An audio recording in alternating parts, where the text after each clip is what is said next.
Welcome to today's class. आज study करेंगे causes of cancer. Causes of cancer मतलब cancer होने के क्या कारण हैं। Although it is still not very clear as to how the cancer is caused, several factors are now known to be cancer causing, that is carcinogenic. These factors are as follows. जिस भी किसी चीज़ से cancer होता है, जो भी कोई factor है जो कैंसर के लिए रिस्पॉन्सिबल है, उसे बोलेंगे कार्सिनोजेनिक। जैसे कोई केमिकल है उससे कैंसर होता है, उस केमिकल को ज़्यादा एक्सपोज होने से, तो उस केमिकल को बोलेंगे कार्सिनोजेनिक। कोई भी चीज़ हो जिससे कैंसर हो सकता है, कैंसर होने की संभावना है, ऐसे फैक्टर्स को कार्सिनोजेनिक फैक्टर्स हम बोलेंगे। तो कार्सिनोजेनिक मतलब जिससे कैंसर होता है, उन फैक्टर्स को हम कार्सिनोजेनिक बोलेंगे। सो नेक्स्ट,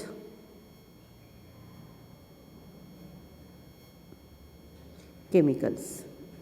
तो कॉजेस ऑफ कैंसर में सबसे पहला जो है वो है chemicals. Several chemicals are known to induce cancer, this includes nicotine.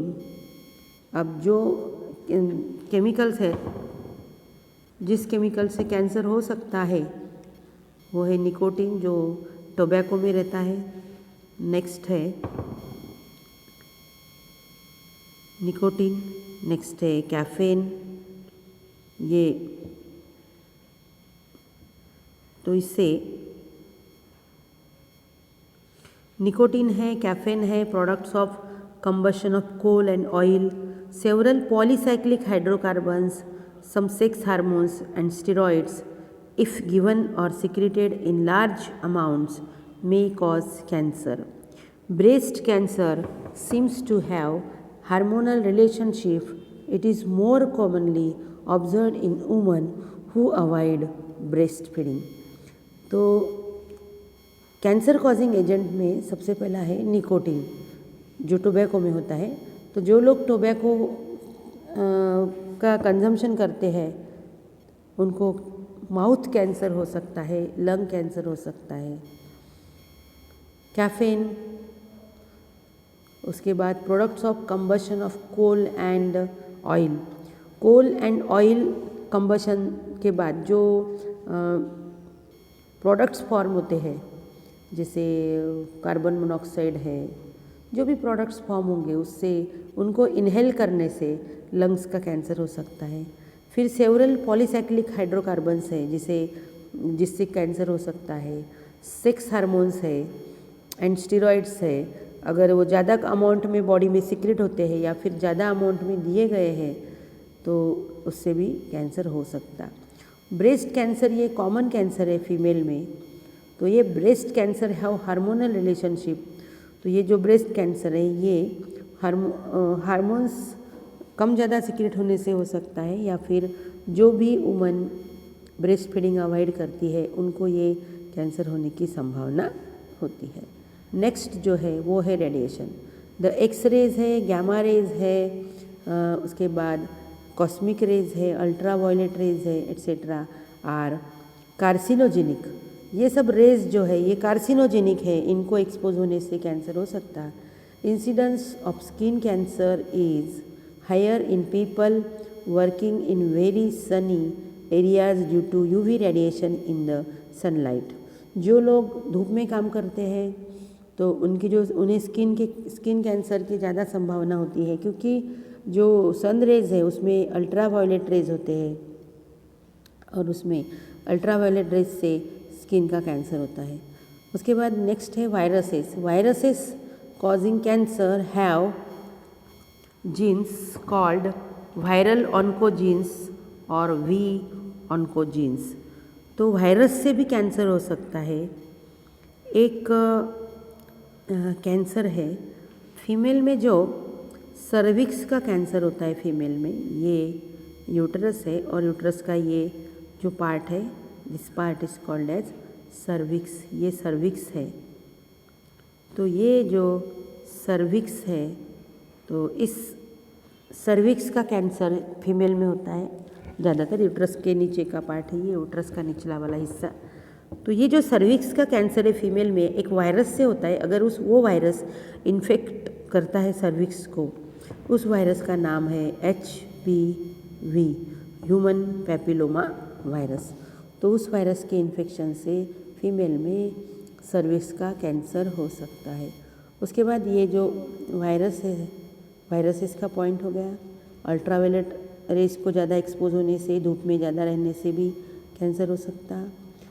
These viruses are also called oncogenic viruses. Example दिया है EBV, Epstein Barr virus, HPV, human papilloma virus. ये जो 2 वायरसेस है ये एग्जाम्पल दिए गए हैं, इस वायरसेस से कैंसर हो सकता है। नेक्स्ट है oncogenes. Several genes called cellular oncogenes, C oncogenes or proto-oncogenes have been identified in normal cells which when activated under certain condition would lead to oncogenic transformation of cells। इस point को हम discuss करेंगे। हमारी जो sales होती है, cell में जो सेल के अंदर जो न्यूक्लियस है, न्यूक्लियस में हमें सबको पता है कि इसके अंदर ये क्रोमैटिन होता है, ये होता है क्रोमैटिन। और जो क्रोमैटिन है, ये chromatin is made up of DNA and histone. तो ये जो DNA है, DNA it is deoxyribonucleic acid. तो DNA में होते हैं genes, that is the segment of DNA responsible for synthesis of one protein molecule. तो हमारे जो जीन्स हैं, तो कुछ जीन्स सेल डिवीज़न कंट्रोल करते हैं, कुछ जीन्स सेल डिवीज़न जो होता है ना, सेल डिवीज़न कंट्रोल करते हैं। तो जो जीन्स सेल डिवीज़न कंट्रोल करते हैं उन जीन्स को ऑन्कोजीन्स बोलते हैं, उन जीन्स को बोलते हैं ऑन्कोजीन्स। तो ये जो जीन्स है, ये सेल डिवीज़न का एक रेट होता है नॉर्मल, तो उसी हिसाब से सेल डिवाइड होती है ज़रूरत पड़ने पर। तो सेल डिवीज़न के भी स्टेजेस होती है, जैसे सेल पहले इंटरफेज़ में जाती है, इंटरफेज़ में G1 phase, S phase, G2 phase, और फिर ये इंटरफेज़ है, और उसके बाद M फेज़ होती है। M फेज़ में फिर माइटोसिस हो सकता है या फिर मियोसिस हो सकता है। माइटोसिस होता है M फेज़ में, या फिर मियोसिस। तो मियोसिस तो रिडक्शन डिवीज़न है, सेक्सुअल रिप्रोडक्शन में गैमेट फॉर्मेशन के लिए होता है, लेकिन जो माइटोसिस है वो सोमैटिक सेल में होता है। तो हम कहाँ थे, तो ये जो ऑन्कोजीन्स है ना, जब ये ऑन्कोजीन्स ज़्यादा एक्टिव हो जाते हैं, ये ऑन्कोजीन्स जब एक्टिव हो जाते हैं, activated under normal certain conditions, they lead to oncogenic transformation of cell. तो जब ये ऑन्कोजीन्स जो नॉर्मली वो सेल डिवीज़न कंट्रोल कर रहे हैं, लेकिन जब ये ऑन्कोजीन्स एक्टिवेट हो जाते हैं, एक्टिव हो जाते हैं अंडर सर्टन कंडीशंस, कुछ ऐसे कंडीशंस में ये ऑन्कोजीन्स एक्टिवेट हो जाते हैं। कंडीशंस मतलब अगर बॉडी का कुछ हिस्सा किसी कार्सिनोजेन को एक्सपोज हो रहा है, कोई व्यक्ति टोबैको का कंजम्पशन कर रहा है, तो जो माउथ के सेल्स है वो निकोटिन को एक्सपोज होंगे। कोई अगर स्मोकिंग कर रहा तो लंग्स और फेरिंग्स के जो सेल्स है वो भी निकोटिन को एक्सपोज होंगे। तो वहाँ वो जो सेल्स है उसके अंदर जो ऑन्कोजीन्स है वो एक्टिवेट हो जाएंगे, और फिर क्या करेंगे, वो oncogenic transformation of cells, cell वहाँ के जो सेल्स है उनका जो डिवीज़न है वो डिवीज़न अनकंट्रोल्ड एबनॉर्मल तरीके से होगा, क्योंकि ये जो ऑन्कोजीन्स है उनका तो सेल डिवीज़न के ऊपर जो कंट्रोल रहता है वो कंट्रोल छूट जाएगा, और सेल का जो डिवीज़न है वो एबनॉर्मल हो जाएगा, अनकंट्रोल हो जाएगा, और फिर वो जो सेल्स है वो मल्टीप्लाई होंगे और वहाँ पर ट्यूमर फॉर्म होगा। मतलब जो सेल्स है सेल्स से ट्यूमर फॉर्म होगा, तो इसी को हम बोलेंगे ऑन्कोजेनिक ट्रांसफॉर्मेशन ऑफ सेल्स। तीसरा, इसका जो 5वां कार्सिनोजेनिक एजेंट जो दिया है वो है एडिक्शन। एडिक्शन मतलब जब कोई भी पर्सन किसी भी चीज़ के ऊपर फिजिकली मेंटली डिपेंडेंट होता है, उसके बिना वो रह नहीं सकता, तो फिर उसे बोलेंगे हम एडिक्शन। एडिक्शन मतलब स्मोकिंग करते हैं कोई लोग, chewing of tobacco lead to, ये एडिक्शन है, टोबैको का एडिक्शन होता है, टोबैको का चूइंग करते हैं या फिर स्मोकिंग करते हैं तो उससे माउथ का कैंसर हो सकता, लिप्स का कैंसर हो सकता, लंग्स का कैंसर हो सकता। अल्कोहल कंजम्पशन से कैंसर हो सकता, इसोफेगस का, स्टमक का, इंटेस्टाइन का, लीवर का। ड्रग्स अगर लेते हैं कोई, जैसे मारीजुना है, मैरिजुना या फिर एनारोबिक स्टेरॉइड्स लेते हैं तो उससे क्या होगा, उससे भी डाइजेस्टिव सिस्टम का कैंसर हो सकता है। नेक्स्ट जो है वो है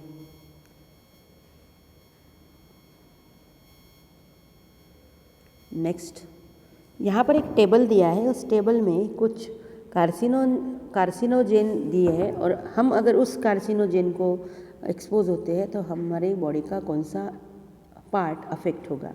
जैसे सूट है, सूट मतलब जो धुआं निकलता है कुछ जलाने से, कोयला जलाने से, तो उसमें जो ब्लैक धुआं होता है that is called as a soot, जो हरदम डिपॉजिट होता है दीवार पर, पेड़ पर, काला काला हो जाता है वो डिपॉजिट होने से। तो हम अगर उस सूट को इनहेल कर रहे हैं तो स्किन का कैंसर या फिर लंग्स का कैंसर हो सकता है।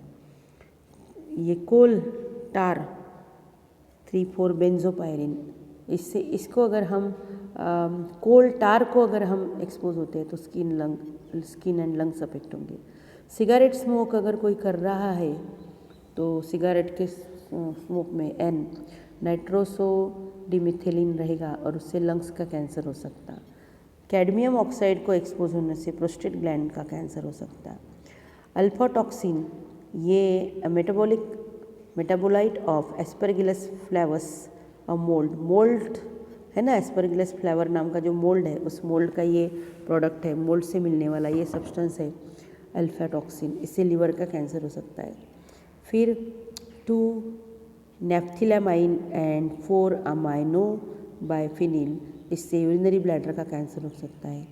मस्टर्ड गैस से लंग्स का कैंसर हो सकता है। निकेल एंड क्रोमियम कंपाउंड से लंग्स का कैंसर हो सकता है। एस्बेस्टॉस के फैक्ट्री में जो काम करते हैं तो उनके वो एस्बेस्टॉस की जो पाउडर के फॉर्म में होता है ना वो इनहेल करते हैं, उनको लंग्स का कैंसर हो सकता है। फिर डाइथिल सेबेस्टेरॉल से वजाइना का कैंसर हो सकता है। विनिल क्लोराइड से लीवर का कैंसर हो सकता है। ट्रीटमेंट ऑफ कैंसर ये नेक्स्ट पार्ट है। Cancer treatment consist of combination of number of therapies which are as follows. Therapies, cancer का ट्रीटमेंट में बहुत सारे थेरेपीज यूज़ होते हैं तो उसे उस थेरेपी को एक एक करके पढ़ेंगे। सबसे पहले है chemotherapy. Chemotherapy comprises administration of certain anti-cancer drugs. The anti-cancer drugs check cell division by inhibiting DNA synthesis or more toxic to cancerous cell than to normal cells. Chemotherapy may lead to hair loss or anemia, but both get corrected after the treatment is stopped. Chemotherapy में उस patient को ऐसे drugs दिए जाते हैं जो cell division check करते हैं और डीएनए सिंथेसिस को इनहिबिट करते हैं एंड कैंसरस सेल को वो टॉक्सिक होते हैं वो ड्रग्स जो कैंसरस सेल को डिस्ट्रॉय करते हैं। और कीमोथेरेपी से हेयर लॉस होते हैं, हेयर लॉस होता है, एनीमिया होता है, लेकिन ये कीमोथेरेपी जब ये ट्रीटमेंट जब ख़त्म होती है तो उसके बाद फिर से हेयर भी आ जाते हैं और एनीमिया भी करेक्ट हो जाता है। उसके बाद है radiotherapy.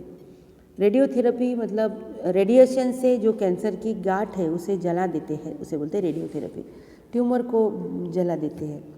It is use in addition to chemotherapy. In radiotherapy the basic principle is to bombard the cancerous tissue और cells with rays from radioactive material. For treatment, the cancer tissue or cells are exposed to radiations from radioactive material such as cobalt, iridium and iodine. The rays, X-rays, gamma rays and charged particles are used to destroy the cancerous tissue or cells but cause minimum damage to the surrounding normal tissue or cells.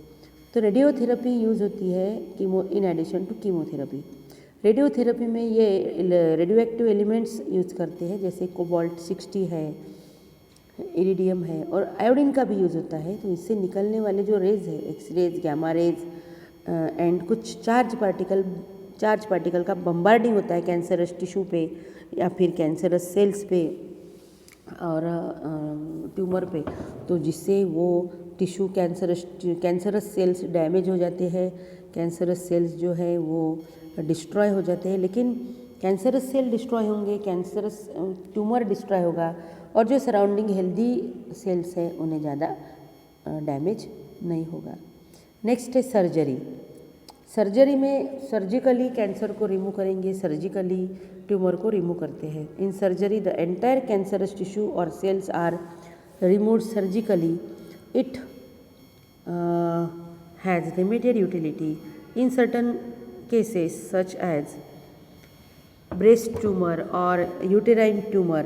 The surgery is most effective, but other treatments are also given to kill any cancerous cell that may have escaped in surgery.